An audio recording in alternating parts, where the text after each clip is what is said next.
그러면 create a new problem이라고 나오고 있는데요. 여기서 magnetics problem에 대해서 선택을 해줍니다.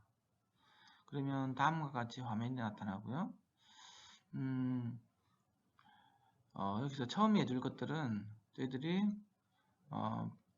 프로그램에 대한 데피니션 정의를 해줘야 됩니다. 내가 축대칭을 해줄 때는 액시스 시메트리를 해주고요. 2D에 대한 해석 같으면 플래너를 해줍니다. 여기서는 액시스 시메트리의 경우에 대해서 알아보도록 하겠습니다. 그리고 두 번째 중요한 것은 바로 길이에 대한 정의입니다. 인치 단위를 사용해 줄 건지 밀리미터, 센티미터, 미터 이렇게 된 건 있는데 일반적으로 밀리미터를 선택해 주면 되겠습니다. 우리는 정적 해석을 다루기 때문에 주파수는 0이라고 해놓고요. 나머지는 그대로 해주면 됩니다. 근데 여기서 미니멈 앵글 부분은 나중에 이제 호라든지 아니면 CAD 프로그램에서 이렇게 각도가 이렇게 많이 지정이 되어 있는 것 같은 경우에는 많이 꺾이는 부분 같은 경우에는 미니멈 앵글을 더 작게 해주면 됩니다. 그래서 이거는 향후 에러 메시지가 뜰 때 미니멈 앵글을 지금 30보다 더 작은 각도로 해주면 일반적으로 문제가 해결이 됩니다. 이건 내가 표현해 줄 수 있는 최소한의 그리드 사이즈를 정해주는 거고요. 좀 더 세세한 점으로 갈 때는 계속 그리드 사이즈를 0.5로 줄이고 그러면 하나의 점 간격이 0.5가 되고요. 그 다음에 이제 할 때는 예를 들면 0.1로 이렇게 들어가서 점점 세밀한 점들을 찍어 나가시면 됩니다. 오픈해서 우퍼 심플 바운더리를 선택하도록 하겠습니다. 본 예제는 좀 확대해서 보면요. 확대를 해서 보면 축대칭임을 확인할 수가 있고요. 그리고 이 부분이 에어로 이렇게 찾아가지고 있고 바깥쪽도 에어로 지정되어 있습니다.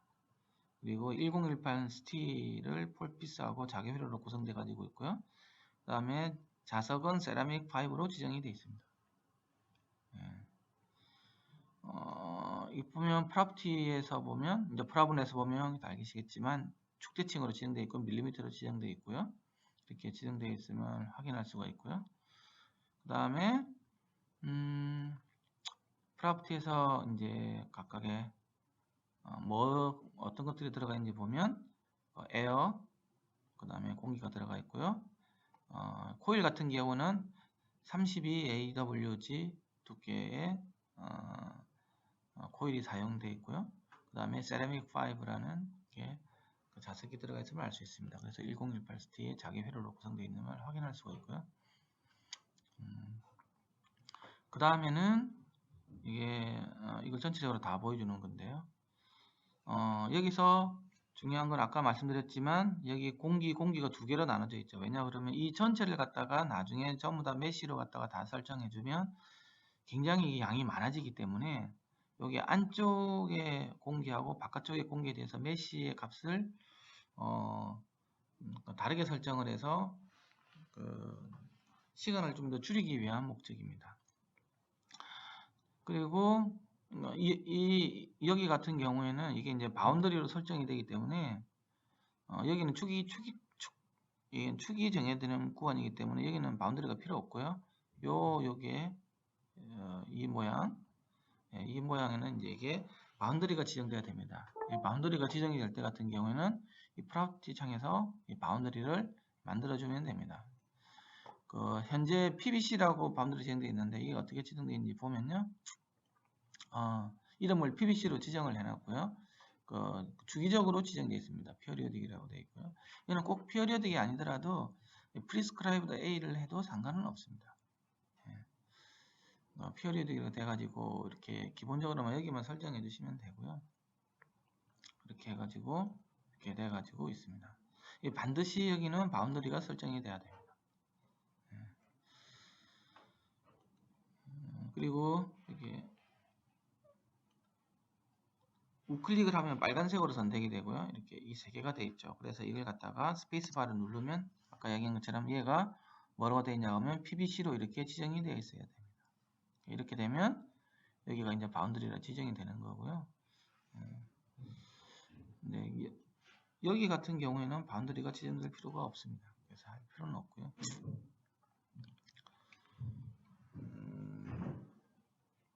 그 다음에 좀 더 확대를 해서 보도록 하겠습니다. 이렇게 보면 각각의 프로퍼티를 지정하는 것들은 프로퍼티 지정은 이 프로퍼티로 가서 눌러주면요. 프로퍼티가 뜨고요. 지우고 싶으면 오른쪽으로 클릭을 해서 딜리트 키를 하면 지워지게 되어 있습니다. 예. 그래서 지금 1018 스틸이 지금 두 개가 선택이 되어 있는데요. 이 두 개는 같은 거기 때문에 두 개를 갖다가 동시에 이렇게 우클릭을 하면 빨갛게 되고 한 번 더 눌리면 다시 해제가 되게 되어 있습니다. 그래서 두 개가 된 상태에서 스페이스바를 누르면 이렇게 값이 나오고 블록 타입은 여기서 아까 라이브러리에 있는 것들 선택되어 있는 걸로 되어 있고 1068로 되어 있고 그 다음에는 중요한 건 메시 사이즈입니다. 메시 사이즈는 여기서 let triangle choose mesh size 이거를 갖다가 이거는 거둬주는 게 좋습니다. 제가 자동으로 메시를 설정하는 건데요. 그러면 에러를 많이 포함할 수 있기 때문에 일반적으로 지정해 주는 게 좋은데 이걸 갖다가 1로 해줘 버리면 여기 사이즈가 이렇게 나옵니다. 뭐 리용돼도 상관은 없는데요. 이걸 내가 작게 해주면 작게 할수록 좀 더 정밀하게 볼 수는 있지만 굉장히 작게 해주면 이게 시간이 굉장히 많이 이제 걸리게 되겠죠. 그래서 이걸 예를 들면 뭐 5로 했다. 그러면 굉장히 큰 값이 나오죠. 이게 이제 요 반경이 전체적인 대략적인 메시 사이즈를 표현하기 때문에 이렇게 메시 사이즈를 크게 하고 한다고 그러면 이 부분을 나중에 묘사하는데 이렇게 작은 코너 부분을 묘사할 때는 좀 어려운 부분이 생기겠죠. 그래서 이 같은 경우에는 적당한 크기를 한 0. 여기는 한 2 정도. 이것도 굉장히 작은 사이즈인데요. 0.2보다는 한 원래 되어 있는 대로 0.5 정도로 해서 들어가겠습니다. 두 번째는 에어에 대한 부분인데요. 에어에 대한 부분은 이걸 0.5로 지금 현재 돼가지고 있고요. 그 다음에 에어가 바깥에도 하나 더 있었죠. 이걸 좀 이렇게 해가지고 전체적으로 보면 여기 에어였었는데 이거는 제가 자동으로 선택하게 되어 있습니다. 이거는 그 중요한 부분이 아니기 때문에 그러면 이런 큰 부분에서는 좀 작게 여기가 안에 0.5였죠. 여기서 이렇게 만나는 부분은 좀 더 세세하게 제가 자동적으로 선택하게 되어 있습니다. 공기는 이렇게 해주시면 되고요. 다음 이제 더 들어와서 그 다음에는 이제 자석에 대해서 알아보도록 하겠습니다. 자석은 블록 타입에서 자석을 가져오면 되고 매치 사이즈도 당연히 이렇게 이 동그라미 사이즈가 0.5 정도로 해주면 되고요.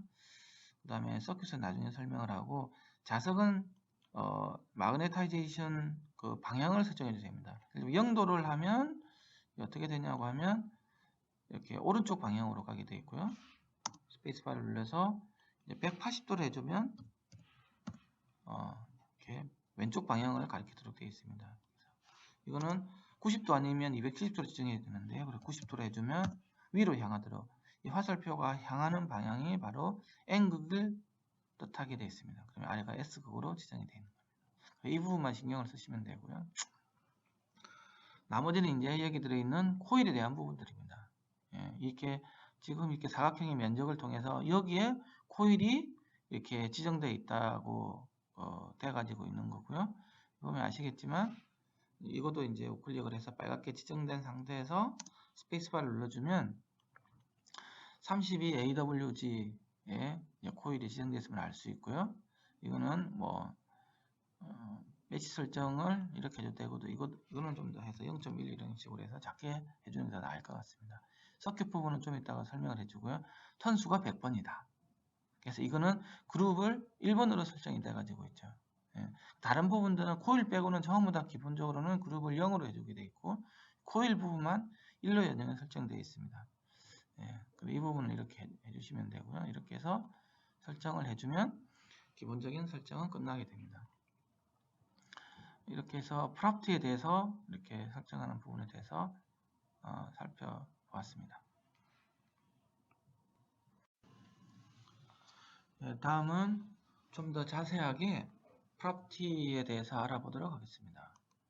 이 프로퍼티에 들어가면요, 아까 머티리얼 라이브러리가 있다고 그랬죠. 그 FEMM에서는 기본적으로 우리가 스피커에서 필요한 다양한 물성치, 그다음에 재료들을 포함하고 있습니다. 기본적으로는 에어가 있고요. 다음은 퍼머넌트 마그넷 재료들인데요. 그 알리코 자석이 있고요. 알리코 5, 그 다음에 알리코 6, 알리코 8 있고요. 그 다음에 ND 계열들이 있습니다. 전부 다 있는 건 아니지만 32, 37, 40, 52, 10 계열들이 있고요. 그 다음에 N30 계열들이 있고요. 그 다음에는 우리가 그냥 세라믹, 그 다음에 페라이트 자석들이 이렇게 있고 사마리움 자석들이 이렇게 들어 있습니다. 다음 소프트 마그네틱 머티리얼에서는 뭐 스틸 관련된 것들이 있고요. 다양한 티크니스 빌로 정리가 돼가지고 있고 퓨어 아이언도 있고요. 그 다음에 로우 카본 스틸들이 있습니다. 1006, 1010, 1018, 1020, 1117 스틸이 돼서 있고요. 그 외에도 스테인리스 스틸 계열이 있고, 그 다음에 실리콘 아이언 계열이 있고, 그 다음에 코발트 아이언, 그 다음은 니켈 알로이, 그 다음에 솔리드 논 마그넷 컨덕터, 그 다음에 이제 있는 부분은 바로 이제 코일에 대한 부분들입니다. 코일에서 각가지 미국 스탠다드대로 되어 있는 두께별로 정의가 되어 있는 것들이 있고요. 그 다음에는 SWG 계열로 정리되어 있는 부분들이 있고요. 그 다음에 또 기타 코일들이 있고요. 그 다음에 이제 그 외에 필요한 또 자개 회로 성분들이 슈퍼맨더, 뭐 반데늄, 퓨어아이언, 그다음에 많이 어쨌든 여러 가지 형태의 퍼뮬러 계열들도 있고요. 여러 가지 형태의 자성 재료들을 포함하고 있습니다. 그래서 지금 현재 여기에서는 이렇게 네 가지 종류만 이제 플론에서 사용하고 있고요. 그 다음에 이제 바운드리에 대한 부분이었는데 아까 얘기했지만 바운드리를 이게 바깥에 쪽에다가 이렇게 반드시 지정을 해줘야 되고요. 이 바운드리가 여기 자기 회로에 영향을 미치면 절대 안 됩니다. 기본적으로는 여기 회로보다 한 서너 배 정도의 더 큰 사이즈로 지정을 해주면 크게 영향은 없고요. 물론 누설 자석이 많을 때는 영향을 미칠 수는 있지만 일반적으로 그 메시 사이즈하고 연산량하고 생각을 해본다고 하면 이렇게 공기를 두 개로 이렇게 나눠서 이렇게 해주고 바깥쪽은 피어리어딕 이렇게 해도 되고 아니면 프리스크라이브드 A를 해도 크게 상관은 없습니다. 이렇게 지정해 주시면 되고요. 나머지는 이제 서킷에 대한 부분인데요. 서킷에 대한 부분은 왜 지정을 해주냐고 하면 이게 코일에서 회로가 들어간 부분은 코일밖에 없고요. 이 코일 이름을 이제 여기서는 I 코일이라고 이름을 붙였습니다. 이름을 붙였고요. 이제 코일이 이제 턴수가 정해져야 되겠죠, 그렇죠? 여기서 이제 100턴이라고 정해져 있는데 이게 직렬로에서 이렇게 연결되어 있는 걸 말하는 거고, 이거는 이제 병렬로 연결되어 있는데 우리는 일반적으로 직렬로 연결되어 있겠죠. 거기다가 이제 1A의 전류를 가해주는 겁니다. 여기서 1A를 주로 넣어주는 이유는 1A를 넣어줘야 나중에 BL을 갖다가 구하기가 쉽고요. 그 다음에 저항값도 구하기가 쉽습니다. 이 저항값은 전압 강하를 나타내는 건데요. 그러니까 1A 들어갔을 때 전압 강하 값이 바로 저항이 되겠죠. 그때도 구하기 쉽고, 그 다음에 그 BL을 구할 때도 뉴턴 퍼 암페어 개념이기 때문에 1A가 들어갔을 때 몇 뉴턴이 힘이 나오는지 그게 결국은 BL 값이 되겠죠. 그때도 1A가 들어가면 편하기 때문에 일반적으로 1을 지정을 하게 되어 있습니다. 그냥 흔히 범하기 쉬운 실수가 내가 지금 뭐 와테이지를 맞춰주기 위해서 뭐 현재 내가 뭐 4옴이고 1와트를 하기 위해서 이게 뭐 전류값을 얼마 이렇게 조절해서 넣을 수 있는데 그건 최종적으로 필요할 수 있겠지만 지금 우리가 여기서 FEMM에서 봐야 될 거는 BL 값이라든지 저항값이라든지 인덕턴스 값이라든지 이런 것들을 주로 봐야 되기 때문에 그때는 1A를 넣어주는 게 더 맞습니다.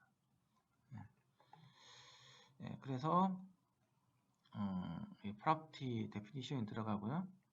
그 다음에 여기 서킷이 있는데 그래서 아까 여기 방금 전에 봤던 부분들이고요. 이 부분들이고 다음은 아까 머티리얼 라이브러리도 봤고요. 좀 이제 여기까지만 지정해 주면 되겠습니다. 이건 지우도록 하겠습니다. 예, 프라프트에 대해서 알아봤는데요. 여기서 만약에 이제 우리가 지금 쓰고 있는 예를 들면 자석이다. 자석에 대해서 본다고 하면 이 프로퍼티를 봐야 될 필요가 있습니다. 프로퍼티에 들어가면 특히 자석 재료 같은 경우에는 그 BH 커브를 어떻게 쓸 건지, 리니어 머티리얼 프로퍼티, non-linear material property, 그 다음에 보자력이라든지 전기 전도도, 그 다음에 소스 전류 밀도 이런 다양한 값들이 이렇게 들어가게 되어 있는데요. 자석 같은 경우에는 기본적으로는 선형으로는 하면 안 되고 자석 재료는 기본적으로 비선형이기 때문에 BH 커브를 하게 되어 있고요. 이게 이제 non-linear로 선택되게 되면 여기에 이제 넣을 수 있고요. 리니어라면 위가 이렇게 활성화됩니다. 근데 공기하고 일반적으로 구리 위에로는 전부 다가 비선형 재료를 봐야 되기 때문에 그래서 비선형을 하면 아래가 선택이 될 수 있고요. Edit BH 커브를 가져오게 되어 있습니다. 그러면 이제 이게 각각의 그 B 값과 그 다음에 H 값들이 이렇게 그림으로 들어가 있는데요.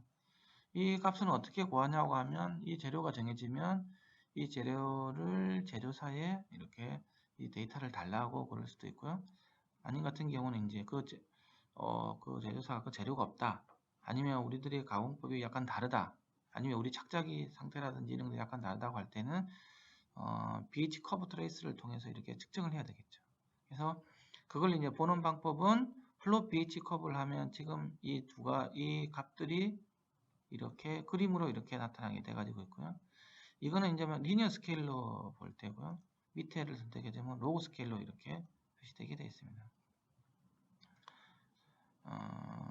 그리고 이거는 read BH 포인트를 프롬 텍스트 파일은 텍스트 파일로부터 이게 BH 커브를 갖다가 이제 읽어낼 때 사용하는 게 되겠죠.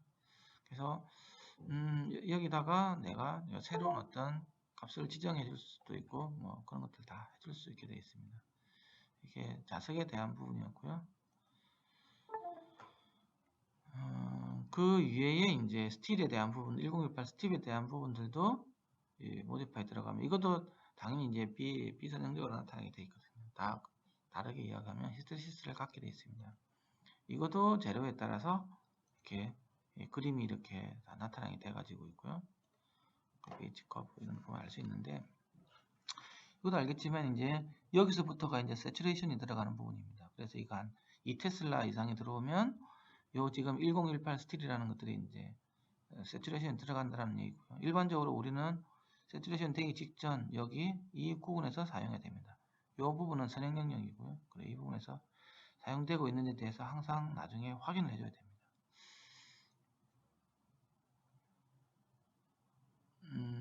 그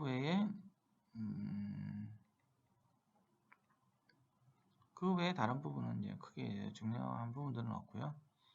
이제 코일에 대한 부분들이니까 이거는 그냥 전부 다 일로 이렇게 이거는 리니어로 돼 가지고 있죠. 공기하고 코일은 다 여기도 공기로 들어가 봐도 공기도 보면 아시겠지만 리니어로 되어 있으면 다 일로 지정돼 가지고 있고요. 근데 코일 같은 경우에는 다른 것들은 코일 종류에 따라서 전기 전도도가 달라지겠죠.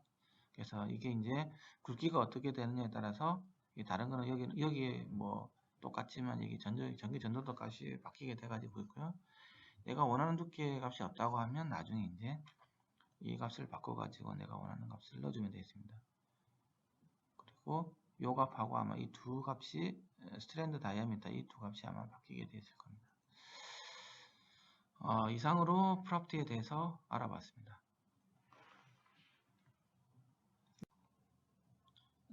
전 처리를 다 했다는 가정하에서 이제 해석을 해보도록 하겠습니다. 해석을 하기 위해서는 첫 번째로 해야 될 부분들은 바로 메시를 지정하는 부분입니다. 프리스크라이브드로 주셨는데요. 이 부분이 지금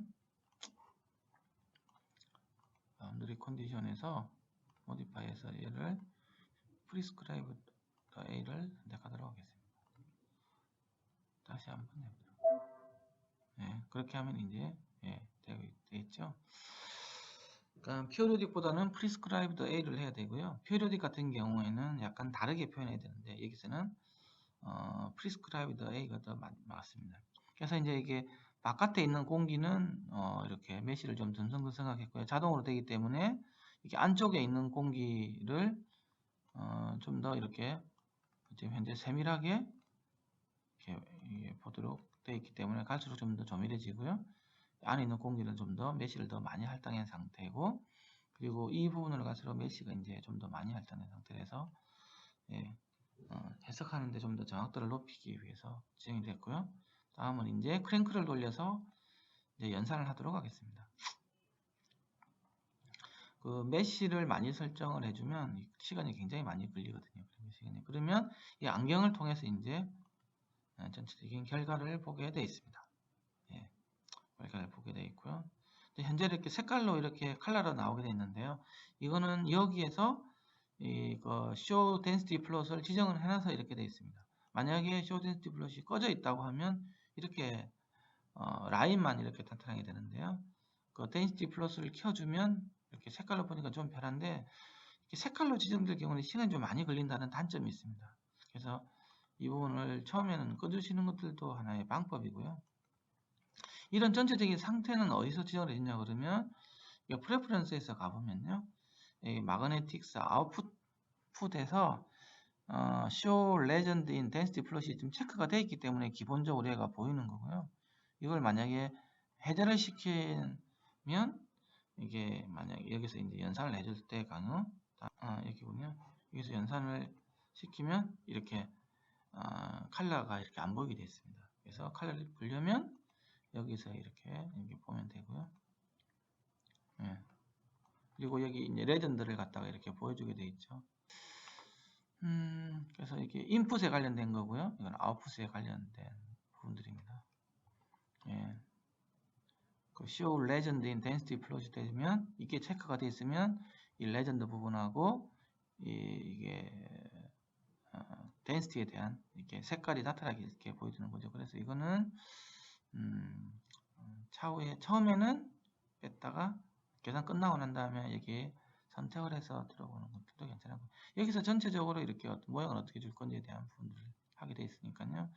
우리 그 스피커 같은 경우는 마그네티스 인풋하고 마그네티스 아웃풋 이 두 개만 설정을 해주면 되게 되어 있습니다. 이렇게 보면 되어 있고요. 예. 그리고 이제 이렇게 좀 해서 이 부분을 좀 더 이렇게 좀 더 크게 확대를 시켜서 이렇게 보면요. 확대를 시켜서 보면 지금 여기 아웃풋 창이 나와 있습니다. 그래서 이 각각에 대해서 이렇게 찍어주면 지금 현재 값이 1.8 테슬라 정도 이렇게 현재 각각에 찍을 때마다 값이 이렇게 다르게 되어 있습니다. 그리고 현재 위치는 여기 아래 위치 창에서 이렇게 알려줍니다. R하고 Z 값이 각각의 마우스를 갖다가 왼쪽 클릭을 해줄 때 값들이 나오고 여기서 값들을 보면 1.15 테슬라이구나. 여기 이 값은 0.94 테슬라이구나. 여기는 1.81 테슬라 이렇게 알 수가 있습니다. 그리고 여기 이제 칼라 코드를 통해서 이런 값들은 1.8 테슬라 정도가 이렇게 나오고 있는 걸로 그리고 이런 색깔에서는 얼마나 나와 있는 전체적으로 이걸 통해서 다 알 수가 있고요. 그 다음에는 내가 이제 그 B 값을 지금 이거 점으로 보는 거지 않습니까? 근데 점으로 보는 게 아니고 어떤 선을 통해서 보고 싶다고 하면 선을 지정해 주면 됩니다. 선을 지정을 해서 예를 들면 내가 이거는 이제 그 오른쪽 클릭을 해야 됩니다. 마우스를 오른쪽 클릭을 해서 여기서 여기까지 값을 보고 싶다 그러면 여기 선을 보여주는 그래프가 있습니다. 그래서 B를 해가지고요. 이런 식으로 해서 보면 각각의 선에서 이거는 처음 찍은 데고 이거는 마지막 찍은 데입니다. 처음 찍은 데가 뭐 이 값을 찍으면 여기 아래에서도 이 값이 나오거든요. 값을 보면 이게 마우스를 위에다 올리면 이거는 0.92 테슬라, 9200 가우스임을 알 수가 있고요. 요 밑에서 여기서 보면 이거는 8400 테슬라임을 알 수가 있습니다. 이런 식으로 이렇게 선으로 이렇게 여기서 ESC를 누르면 선이 지워지게 되어 있습니다. 그리고 위아래도 이게 오른쪽 클릭을 하면 이런 식으로 하면 위아래 값도 이렇게 볼 수가 있고요. 그러면 위 점에서부터 이런 점으로 이게 이제 수평적으로 이렇게 잘 나와야 되겠죠. 약간 아래쪽이 위로 이렇게 올라가 있음을 알 수가 있습니다. 그러니까 이런 식으로 현재로서는 이게 자속 밀도가 지금 어떻게 여기서 형성되고 있는지 이렇게 알 수가 있고요. 그리고 내가 누설 자속을 보고 싶다 그러면 여기서 오른쪽으로 여기서부터 여기까지 이런 식으로 해서 이 바닥면의 누설 자속 값도 이렇게 해서 볼 수가 있고요. 그러니까 가로 갈수록 커지는 값을 알 수 있고 이건 한 600 가우스, 700 가우스 정도가 이렇게 나오는 알 수 있고 그 센터 부분에서는 뭐 100 가우스도 안 나오는 것을 알 수 있습니다. 그래서 이런 값들이 이렇게 나오는 알 수 있고요. 얘는 이게 에디트를 통해서 나중에 이렇게 그림 파일로 비트맵으로 저장을 해서 뭐 파워포인트라든지 이런 식으로 나타내 줄 수가 있습니다. 기본적으로는 이렇고요.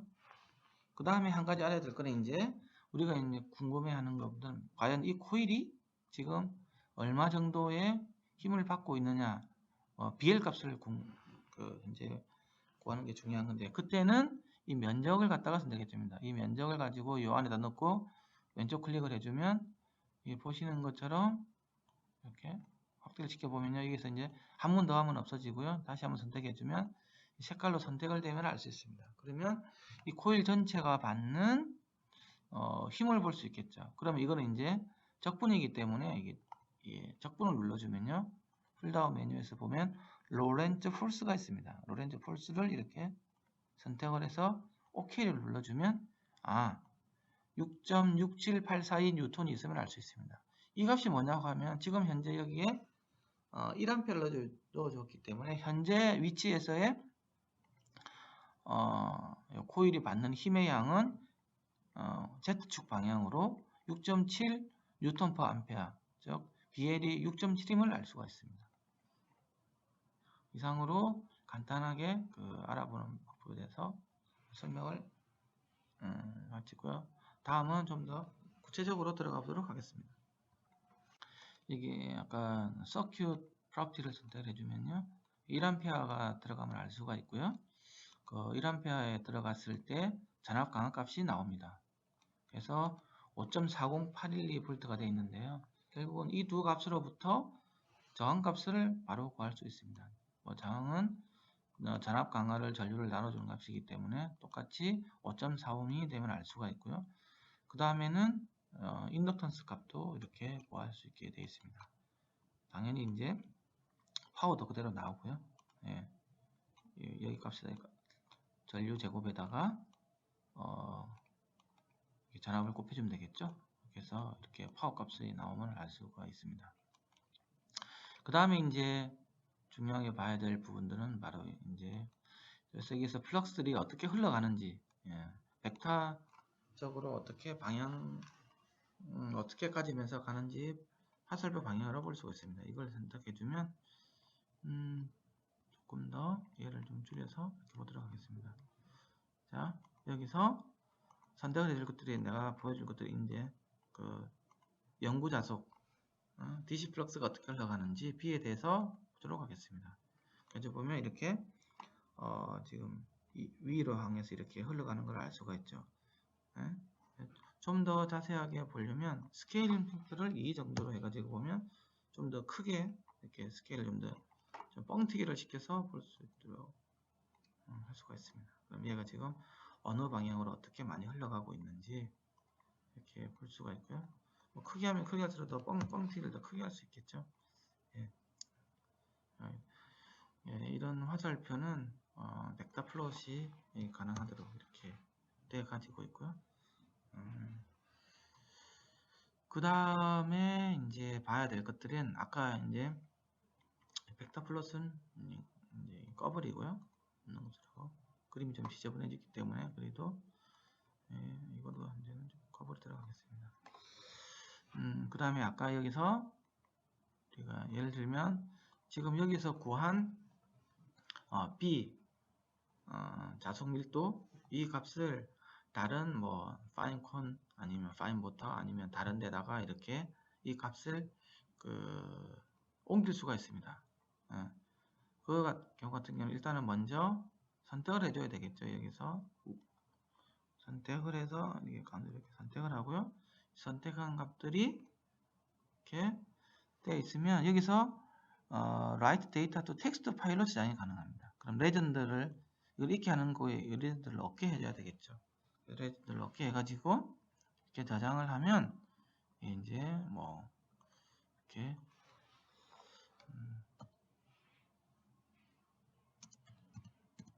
저장을 할 수가 있습니다. 텍스트 파일로요. 그래서 줄여서 이걸 보면요, B커브가 이렇게 이렇게 각각의 위치별로 값들이 얼마가 되어 있는지 이렇게 나오도록 되어 있습니다. 이 값을 우리가 편리한 값대로 엑셀에서 이렇게 불러들여 가지고 이렇게 값들을 바꿔서 볼 수도 있고 하는 그런 부분들이 되어 있습니다. 이 부분들은 나중에 Find Motor에서 요 B를 FMM에서 구한 Find Motor에서 구한 그 B보다는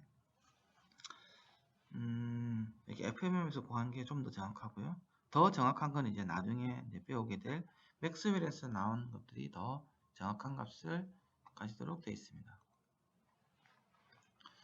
예. 그 다음에 이제 마지막으로 이제 알아볼 게 뭐라 그러냐고 하면 바로 루아에 대한 부분들입니다. 지금 우리가 지금 구한 것들은 이 보이스 코일이 이 위치에 이렇게 고정되어 있을 때에 보이스 코일에서 만들어지는 교류 자석하고 영구 자석에서 만들어지는 직류 자석의 꼽에서 만들어지는 로렌츠 폴스를 구했습니다. 근데 우리가 이제 BL 값을 볼 때는 얘가 위아래로 움직여 가면서 어떻게 얘기해? 위아래로 움직여 가면서 BL이 어떻게 바뀌는지, 그 BL이 서로 대칭적으로 나 있는지 안 되는지 보는 게 궁극적인 목표가 되겠습니다. 그렇게 같은 경우에는 FMM에서는 거기까지는 사실은 이게 되어 있지는 않고요.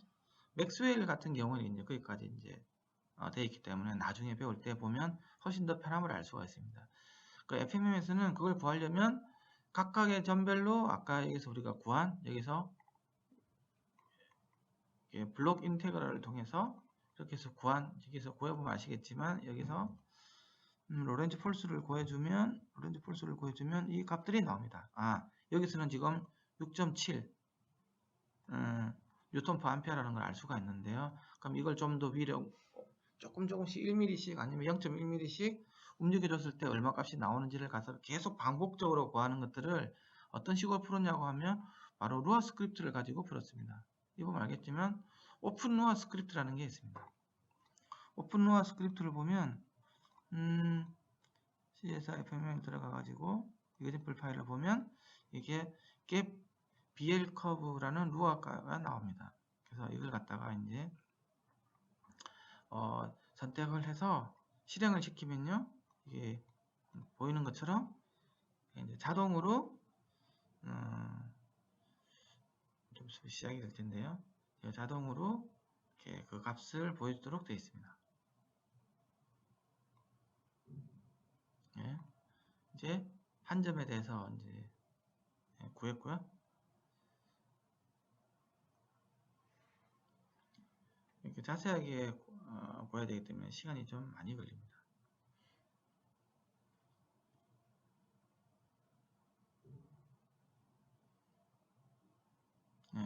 이제 마이너스 5 지점, 그러니까 첫 번째 이게 보면 아래로 이렇게 쳐져 가지고 있죠. 아래로 쳐져 있는 게 마이너스 5 지점에서의 BL 값이 4.4 뉴턴 퍼 암페어라는 걸 알 수가 있고요. 그때 인덕턴스 값이 2mH, 2mH라는 것을 알 수가 있습니다. 그 다음에 이제 조금씩 올라오게 돼 있죠. 조금씩 올라오고 하면서 각각의 값들에 대해서 이렇게 자기가 계속 바꿔가면서 이 값들을 하나씩 찾아가게 됐습니다. 근데 이제 이 값들을 나중에 다 이제 지금 마이너스 4가 나와 있죠. 마이너스 4가 나오니까 5.1 뉴턴 퍼 암페어가 돼가지고 있고요. 인덕턴스 값도 바뀌게 돼가지고 있죠. 이게 마이너스 5 같은 경우에는 지금 현재 많이 벗어난 상태이기 때문에 인덕턴스 값이 조금씩 현재로서는 이제 좀 줄어들게 되는데, 이게 나중에 이제 바깥으로 나오는 바깥으로 나가는 모드 같은 경우에는 굉장히 이 값이 많이 줄어들게 되어 있습니다. 이건 이제 쇼팅링이 없는 상태라서 그런 거고요. 이 쇼팅링을 만약에 이게 내부에 이렇게 포함을 시킨 상황이라고 하면 이게 이제 거의 일정하게 나오는 게 맞고요. 현재로서는 이제 마이너스 3지점 이게 보이스콜이 이제 요 안에까지 들어와 있죠. 이렇게 들어와 있으니까 이 값이 점점 커짐을 알 수 있으면 BL 값이 5.8 정도로 되고요. 인덕턴스 값도 조금씩 줄어듦을 알 수 있습니다. 왜냐 그러면 이게 이제 바깥쪽으로 나오면 나올수록 얘가 이제 공기 영향을 더 많이 타기 때문에 점점 줄어듦을 알 수 있습니다. 내부에서는 제일 크게 확실하게 철심 코일이었고 바깥으로 나오면 나올수록 얘가 이제 공심 코일 역할들이 점점 커져가는 거죠. 계속 줄어들게 되어 있습니다. 그 인덕턴스 값은 계속 줄어드는 걸로 되어 있을 거고 얘가 가운데 있을 때 BL 값은 점점 크게 됨을 알 수 있습니다. 그래서 지금 4에서 5에서 6으로 이게 점점 커지고 있는 상황이고요. 이제 마이너스 A 지점까지 왔습니다. 이게 0으로 가면 위아래가 이제 똑바로 되어 있는 요 값까지 오게 되겠죠. 아까 우리가 구한 블록 인테그랄 해서 Z축에 대해서의 그 힘을 구하는 그 과정을 계속 마이너스 5부터 플러스 5까지 총 11번에 대해서 이렇게 제가 계속 반복적으로 하는 이렇게 반복 계산을 한다고 생각하시면 됩니다. 근데 이 단점이 뭐냐고 하면 여기서 나오는 요 값들을 이게 그래프로 우리가 보면 편한데요. 지금 현재 이 같은 경우에는 그래프로 나타나지 않고 이렇게 값으로만 나타나게 되어 있습니다.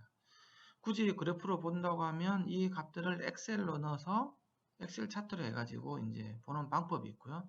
아니면 루아 콘솔을 쓰지 말고 이걸 지금 매트랩하고도 이게 연결이 되어 있습니다. 그래서 매트랩 파일이 지금 여기 FMM 홈페이지에 가보면요. 매트랩 파일이 있는데요. 거기서 이제 지정을 해서 이걸 이제 보면 자동적으로 계산하고 이 값들을 각각의 값들을 이 값은 아까 BL 값이었고 이 값은 인덕턴스 값이었고 맨 마지막으로 나타나는 값이 이제 그 DCR 값이 나타나는데 그걸 갖다가 각각의 다 이렇게 그래프로 이렇게 다 나타내주는 아주 편리한 기능들이 있습니다. 이제 그럼 매트랩하고 같이 연동시켜서 쓰는 것들이 좀 더 편한 방법이 되겠습니다. 그 이상으로 간단하게나마 FMM에 대해서 마쳤고요. 좀 더 확실한 자기 해석을 원하신다고 하면 엔시스에서 보유하고 있는 맥스웰이 훨씬 더 이게는 2D뿐만이 아니고 3D까지도 볼 수 있고 그리고 메시 설정하는 방법이 굉장히 섬세하게 이렇게 돼 가지고 있습니다. 이게 유한요소 해석법에서 가장 중요한 부분들은 내가 메시 설정을 어떻게 해주냐에 따라서 특히 이렇게 많이 차이가 생기게 되어 있는데요. 특히 내가 이렇게 작은 사이즈로 뭔가를 만들어야 될 때 같은 경우는 훨씬 더 그 차이가 더 크게 나타나는 경향이 있습니다. 그래서 다음 시간에는 FEMM에 이어서 3차원 해석 툴인 맥스웰에 대해서 알아보도록 하겠습니다. 이상으로 FMM에 대한 강의를 모두 마치도록 하겠습니다. 수고하셨습니다.